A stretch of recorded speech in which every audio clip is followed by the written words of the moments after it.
স্বাগত ডিবিসি সংবাদে। আপনাদের সাথে আছি আমি শোভন শাহমিন দিশা। সংস্কার ও নির্বাচনের প্রস্তুতি একসাথে চলবে বলে জানিয়েছেন প্রধান উপদেষ্টা ডক্টর মোহাম্মদ ইউনূস। রাজধানীতে ঐক্য, সংস্কার ও নির্বাচন নিয়ে সংলাপে দেয়া ভিডিও বার্তায় একথা জানান তিনি। ভাঙনের চেষ্টা জাতীয় ঐক্যকে আরও মজবুত করেছে বলেও মন্তব্য করেন ডক্টর ইউনূস। শুক্রবার সকালে রাজধানীর খামারবাড়ির কৃষিবিদ ইনস্টিটিউশনে ঐক্য, সংস্কার ও নির্বাচন নিয়ে শুরু হয় 2 দিনের জাতীয় সংলাপ। এই আয়োজনের উদ্বোধন করেন গণঅভ্যুত্থানে হতাহতদের স্বজনরা। ফোরাম ফর বাংলাদেশ স্টাডিজ আয়োজিত এই সংলাপে ভিডিও বার্তা দেন অন্তর্বর্তী সরকারের প্রধান উপদেষ্টা ডক্টর মোহাম্মদ ইউনূস। বলেন, বাংলাদেশকে এগিয়ে নিতে দরকার ঐক্য ও সংস্কার ও নির্বাচনের প্রস্তুতি চলবে একসাথে। স্বাধীনতার পর অর্ধ শতাব্দী অতিক্রম করে আমরা এক ঐতিহাসিক আত্মত্যাগের বিনিময়ে এক অপূর্ব সুযোগের মুহূর্ত সৃষ্টি করেছি। এই সুযোগ যদি আমরা গ্রহণ করতে অনিচ্ছুক হই কিংবা অপারগ হই, তাহলে বাংলাদেশের ভবিষ্যতের কোনো প্রজন্ম আমাদের ক্ষমা করবে না। সংস্কার ও নির্বাচনের প্রস্তুতি একই সঙ্গে চলতে থাকবে। নির্বাচনের প্রস্তুতির কাজ মূলত নির্বাচন কমিশনের। নাগরিকদের নির্বাচনের তারিখ না পাওয়া পর্যন্ত এই প্রক্রিয়ায় সময় দিতে হয় না, কিন্তু সংস্কারের কাজে সকল নাগরিককে অংশগ্রহণ করতে হবে। তিনি বলেন, গণঅভ্যুত্থানের বিরুদ্ধ শক্তি ভাঙন তৈরির ক্রমাগত চেষ্টা চালানোর কারণে আরও দৃঢ় হয়েছে জাতীয় ঐক্য। ন্যায়ভিত্তিক সমাজ নির্মাণ ছাড়া জুলাইয়ের শহীদদের আত্মদান অর্থবহ হতে পারে না। ফেসিবাদ বাংলাদেশকে আদর্শভিত্তিক সকল রকমের লক্ষ্য থেকে বিচ্যুত করে গভীর অন্ধকারের দিকে আমাদেরকে নিয়ে গিয়েছিল। আমরা আবার প্রিয় বাংলাদেশকে সাম্য, মানবিক মর্যাদা ও ন্যায় বিচারের পথে ফেরাবার লক্ষ্যে কাজ করছি। জুলাই আগস্টে শহীদদের আত্মদান অর্থবহ করতে ন্যায়ভিত্তিক সমাজ নির্মাণে জোর দেন প্রধান উপদেষ্টা। মাহফুজা বৃষ্টি, ডিবিসি নিউজ, ঢাকা। বিএনপি সংস্কারের পক্ষে, তবে প্রয়োজনীয় সংস্কার শেষে যৌক্তিক সময়ে নির্বাচন দেওয়া জরুরি, এমনটি জানিয়েছেন বিএনপি মহাসচিব মির্জা ফখরুল ইসলাম আলমগীর। ঐক্যের বিকল্প নেই জানিয়ে তিনি বলেন, নির্বাচন দিতে দেরি হলে সমস্যা আরও বাড়বে। সকালে ঐক্য, সংস্কার, নির্বাচন নিয়ে জাতীয় সংলাপে এসব কথা বলেন তিনি। এ সময়ে অন্যান্য দলের নেতা এবং বিশিষ্টজনদের বক্তব্যে গুরুত্ব পায় জাতীয় ঐক্য। রাজধানীর খামারবাড়ির কৃষিবিদ ইনস্টিটিউশনে ঐক্য, সংস্কার, নির্বাচন নিয়ে 2 দিনের জাতীয় সংলাপ।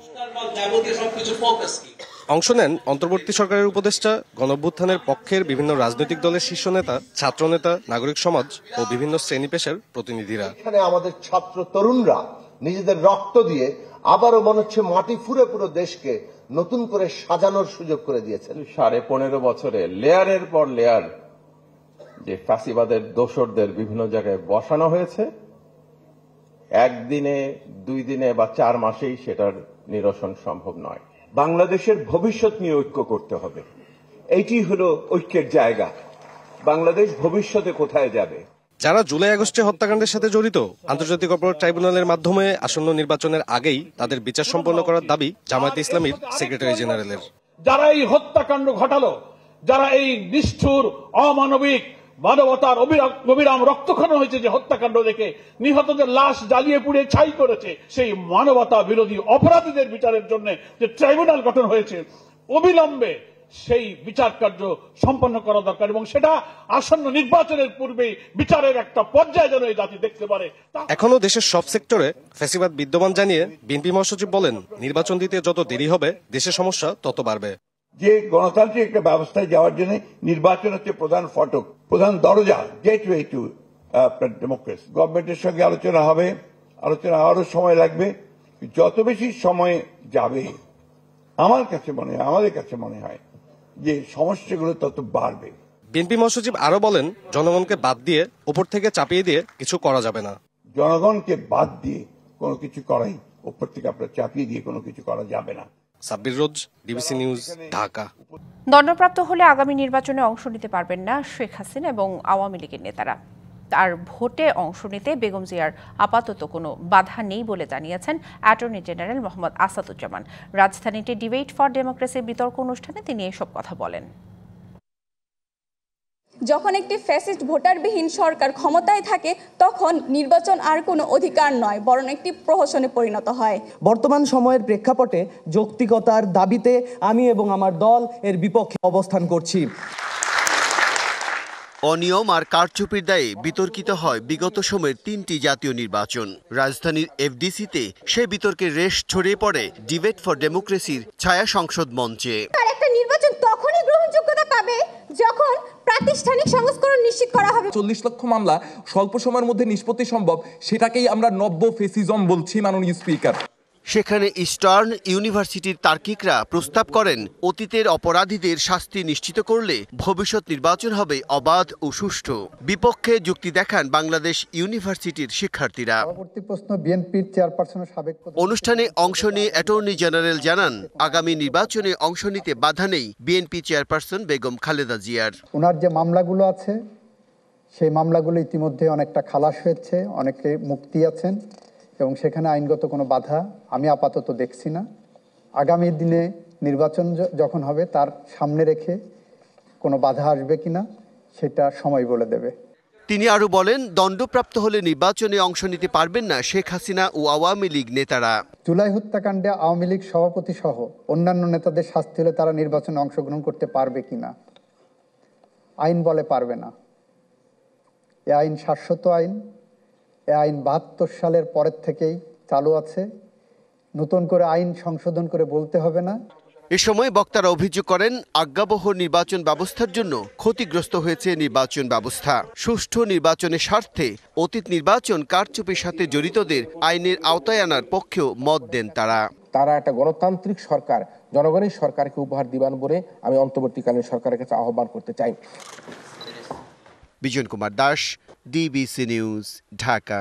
সচিবালয়ে আগুনের কারণ উদ্ঘাটনে কাজ শুরু করেছে সরকার গঠিত উচ্চ পর্যায়ের তদন্ত কমিটি। সকালে ঘটনাস্থল পরিদর্শন করে আনুষ্ঠানিকভাবে কাজ শুরু করে তারা বলেছেন, আগুনের ঘটনা নাশকতা নাকি দুর্ঘটনা তা তদন্ত শেষে জানা যাবে। বুধবার গভীর রাতে আগুন লাগে সচিবালয়ের 7 নম্বর ভবনে। জানিয়ে শুরুতেই আলোচনা, এটি দুর্ঘটনা নাকি নাশকতা। এমন প্রশ্নের মধ্যে আগুনের ঘটনায় বৃহস্পতিবার 8 সদস্যের উচ্চ পর্যায়ে তদন্ত দল গঠন করে সরকার। স্বরাষ্ট্র মন্ত্রণালয়ের সিনিয়র সচিবের নেতৃত্বে এই কমিটি শুক্রবারই আনুষ্ঠানিকভাবে কাজ শুরু করে। এদিন সকালে সচিবালয়ের দুর্ঘটনাস্থল পরিদর্শন করেন কমিটির সদস্যরা। নেওয়া হয় ক্রাইম সিন, সেখানে বৈঠকও করেন তারা। পরে কমিটির সদস্য ফায়ার সার্ভিসের মহাপরিচালক জানান, আগুনে পোড়া বিভিন্ন কক্ষ পরিদর্শন করে অনুসন্ধানের কাজ শুরু করেছেন তারা। তদন্ত চলছে, আমি একজন তদন্তের মেম্বার, আমি তো মন্তব্য করতে পারি না। তদন্তের কাজ অগ্রগতি হচ্ছে, কালকে 3:30টায় আমরা আবার বসবো। তিনি জানান, আগুন দুর্ঘটনাজনিত নাকি নাশকতা তা তদন্ত শেষে জানা যাবে। এই কমিটি কাজ শুরু 30 তারিখের মধ্যে প্রাথমিক প্রতিবেদন এবং পরের 10 দিনের মধ্যে পূর্ণাঙ্গ প্রতিবেদন দেওয়ার কথা রয়েছে। উল্লেখ্য, আগুনে কমপক্ষে 5টি মন্ত্রণালয়ের নানা গুরুত্বপূর্ণ তথ্য পুড়ে গেছে, যাতে বিগত সরকারের নানা দুর্নীতির তথ্য প্রমাণ নষ্ট হয়েছে বলে জানা গেছে। সরকার সহ বিভিন্ন মহল এই পতিত সরকারের চক্রান্ত বলে উল্লেখ করেছেন। মাহফুজা বৃষ্টি, ডিবিসি নিউজ, ঢাকা। মায়ের কান্না এখনো থামেনি। স্বপ্নে দেখেন ছেলে তার কাছে এসে ভাত খেতে চায়। জুলাই বিপ্লবে দিনাজপুরের একমাত্র শহীদ রাহুল। তার সাহসী স্মৃতি বন্ধুদের কাছে অমলিন। আর্থিক সহায়তা পেলেও শহীদ পরিবারের দাবি, ফ্যাসিস্টরা যেন ক্ষমতায় না আসে। ছেলে কোলামুসা ছেলে, তার মায়ের মনে জানে। মা ওদের কিভাবে মানুষ করছে, কিভাবে ধরে বেড়াইছে, মায়ে ভালো জানে। বা কেউ জানিবে না। বা কাইলে মুখ সুপনে এসে কয়েছে, মা কি তো কারি ভাত আনতেছেন, মা বা বইলার গোস্ত চড়াইছো, বা কয়েছে মা আজ খাওয়াটা হবে, তাইলে ওইরকমে খাওয়া হবে। কালি সুপনে সন্তানের কথা বলতে গেলেই ডুকরে কেঁদে বুক ভাসান ফরিদা বেগম। 3 সন্তানের মধ্যে সবার ছোট রাহুলকে হারিয়েছেন বৈষম্য বিরোধী ছাত্র আন্দোলনে।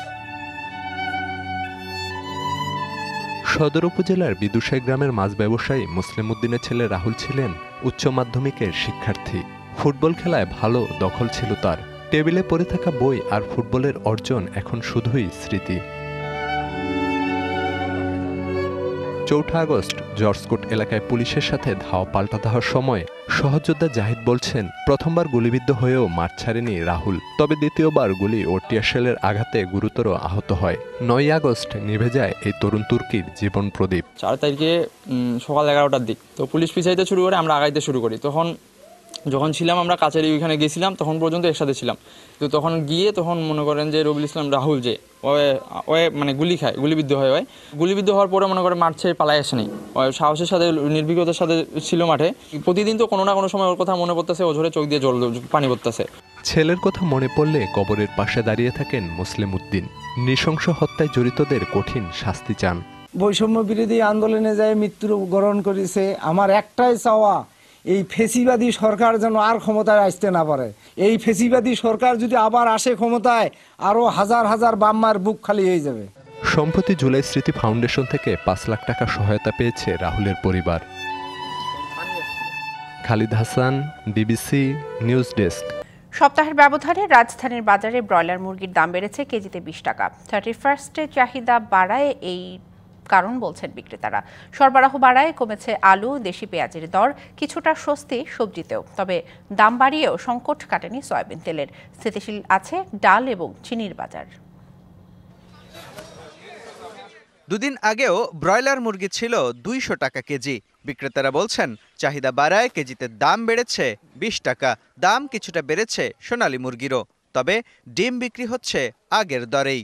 140 টাকা ডর্জন আমরা ডিম বিক্রি করতেছি। 2 দিনের ব্যবধানে মুরগির দাম এখন 20 টাকা বেড়ে গেছে। আমরা জনসাধারণ অনেক কষ্টে ভোগান্তিতেই আছি। 31 এবং নিউ ইয়ার এই সমস্ত উপলক্ষে কিছুটা বাজারটা উদ্যমুখী। বাজারে এখনো সংকট কাটেনি সয়াবিন তেলের। খুচরা বিক্রেতাদের অভিযোগ, বাড়তি দাম দিয়েও চাহিদা মতো তেল সরবরাহ করছে না কোম্পানিগুলো।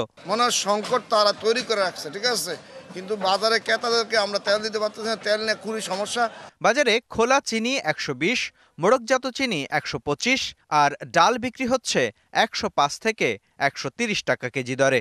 চিনি বিক্রি করতেছি খুচরাটা 120 টাকা কেজি, মুসুরি ডাল ছোটটা হয়েছে 130 টাকা কেজি, আর বড় মুসুরি 105 টাকা কেজি। স্বস্তি ফিরতে শুরু করেছে নতুন আলু আর দেশি পেঁয়াজে। বিক্রি হচ্ছে 50 থেকে 60 টাকা দরে। ক্রেতার নাগালে ফিরছে সবজির দামও। মূলা 30, শিম ও বেগুন 50 থেকে 80 টাকা কেজি, আর ফুলকপি 25 থেকে 30, বাঁধাকপি প্রতিটি মিলছে 30 থেকে 40 টাকায়। মিষ্টি কুমড়া 40 টাকা, ধনিয়া 10 টাকা আড়ি হয়ে আছে, মরিচ দাম 600 টাকা কেজি হয়েছিল, আর মরিচ হয়ে আছে 60 টাকা 50 টাকা কেজি হয়ে আছে। সবজি একদম পানির দাম হয়ে গেছে। আমরা চাই বাজার এই দাম থাক বা একটু উঠানামা করুক। চাহিদা বাড়ায় কেজিতে 100 টাকা বেড়ে খাসির মাংস বিক্রি হচ্ছে 1200 টাকা, আর গরুর মাংস বিক্রি হচ্ছে 700 টাকা কেজি দরে। মোস্তফা মাহবুব, ডিবিসি নিউজ, ঢাকা। উৎসব মুখর আয়োজনে অনুষ্ঠিত হলো ইস্পাহানি মির্জাপুর বাংলাবিদ সিলেট বিভাগের বাছাই পর্ব। সকালে সিলেটের সরকারি অগ্রগামী বালিকা উচ্চ বিদ্যালয় ও কলেজে বাছাই পর্ব অনুষ্ঠিত হয়। এতে সহস্রাধিক শিক্ষার্থী অংশ নেয়। 6ষ্ঠ থেকে 10ম শ্রেণীর শিক্ষার্থীদের নিয়ে এই আয়োজনে প্রতিযোগীদের বাংলা উচ্চারণ, বানান ও ব্যাকরণের সুষ্ঠু প্রয়োগের ক্ষমতা যাচাই বাছাই করা হয়। প্রতি বিভাগ থেকে সেরা 5 জন ঢাকার মূল পর্বে অংশ নেবে। পাহাড়ি ও বাঙালি সমান অধিকার নিশ্চিতে সরকার কাজ করছে বলে জানিয়েছেন অন্তর্বর্তী সরকারের পার্বত্য চট্টগ্রাম বিষয়ক উপদেষ্টা সুপ্রদীপ চাকমা। সকালে বান্দরবানের লামায় পুড়িয়ে দেয়া ত্রিপুরাপল্লী পরিদর্শন শেষে একথা বলেন তিনি। এ সময় ক্ষতিগ্রস্তদের সহায়তায় দ্রুত প্রয়োজনীয় বরাদ্দ দেওয়ার ঘোষণা দেন তিনি। জাতীয় নাগরিক কমিটির রাজনৈতিক দল হবে না, কিন্তু রাজনৈতিক শক্তি হবে বলে মন্তব্য করেছেন জাতীয় নাগরিক কমিটির মুখ্য সংগঠক সার্জিস আলম। দুপুরে পঞ্চগড় সরকারি অডিটোরিয়াম হল রুমে জাতীয় নাগরিক কমিটির মতবিনিময় সভায় এসব কথা বলেন তিনি। মানিকগঞ্জ জেলার সাংবাদিকদের নিয়ে অনুষ্ঠিত হলো 3 দিন ব্যাপী সংবাদ প্রতিবেদন এবং বয়ান বিষয়ক প্রশিক্ষণ। দুপুরে জেলা ক্রীড়া সংস্থা মিলনায়তনে এই প্রশিক্ষণের আয়োজন করে বাংলাদেশ প্রেস ইনস্টিটিউট PIB। প্রশিক্ষণ শেষে 35 জন সাংবাদিকের হাতে সনদপত্র তুলে দেওয়া হয়। গোপালগঞ্জের জাসাসের 46তম প্রতিষ্ঠা বার্ষিকী উপলক্ষে আলোচনা সভা এবং দোয়া মাহফিল হয়েছে। দুপুরে জেলা বিএনপির কার্যালয়ে আলোচনা সভা অনুষ্ঠিত হয়। জেলা বিএনপি আহ্বায়ক ধীরাজ মোল্লা এতে সভাপতিত্ব করেন।